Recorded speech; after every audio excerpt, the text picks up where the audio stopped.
கொடை கொடுக்கக்கூடியவர்கள். ரமலானுடைய மாதத்தில் மிக அதிகமாக கொடை கொடுக்கக்கூடிய ஒரு நிலையை தங்களுக்குள்ளே ஆக்கிக் கொள்வார்கள் ஸல்லல்லாஹு அலைஹி வஸல்லம் அவர்கள். எனவே மற்ற மாதங்களில் நாம் இருப்பதை விட இயன்ற அளவுக்கு சஹாபாக்களை எடுத்துக்கொள்ளும் என்று சொன்னால் ஆக உச்சமான வசதி பெற்ற படைத்தவர்கள் அவர்களும் தர்மம் செய்திருக்கிறார்கள். வசதி படைத்தவர்களும் தர்மம் செய்திருக்கிறார்கள். தங்களிடத்தில் ஏதும் இல்லை என்பவர்களும் அந்த சதக்காவுடைய நன்மையை பெற்றிருக்கிறார்கள்.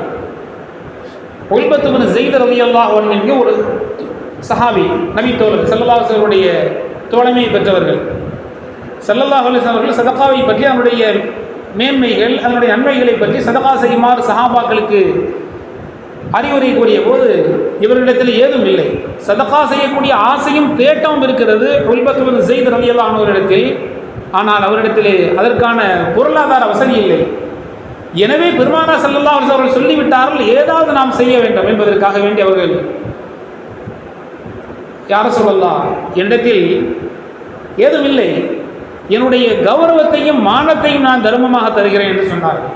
கௌரவத்தையும் மானத்தையும் என்று சொன்னால், யாராவது என்னை திட்டிவிட்டாலோ என்னை கடுஞ்சொற்களால் சொல்லிவிட்டார்களோ அவரை நான் பெருந்தன்மையோடு மன்னித்து விடுகிறேன். இதுதான் என்னால் செய்ய இயலும். வேறு என்னிடத்தில் பொருளாதாரம் பெரிய அளவுக்கு சொல்லிக்கொள்ளக்கூடிய அளவுக்கு ஏதும் இல்லை. போர்வை, தலவாணி இது போன்ற அவசியமான மிக அவசியமான பொருளை தவிர வேறு எதுவும் இல்லை. எனவே என்னுடைய விரலி, என்னுடைய மானத்தை, என்னுடைய கௌரவத்தை, அதை நான் தர்மமாக தருகிறேன்.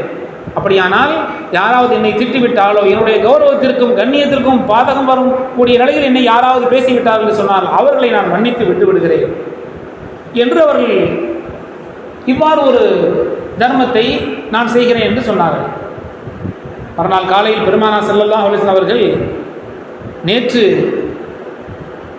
நேற்று இரவு தன்னுடைய மானத்தை சதக்காவாக தருகிறேன் என்று, என்னுடைய கௌரவத்தை சதக்காவாக தருகிறேன் என்று யார் சொன்னார்கள்? அவரை எங்கே என்று கேட்டார்கள். இதோ நான் இருக்கிறேன் என்று அந்த உல்பத் பின் ஸைத் ரலியல்லாஹு அன்ஹு அவர்கள் தங்களை காட்டிக்கொண்டார்கள். அல்லாஹ் தஆலா நேற்று இரவு அவருடைய தர்மத்தை ஏற்றுக்கொண்டான் என்று சுப செய்தி சொன்னார்கள். அவருடைய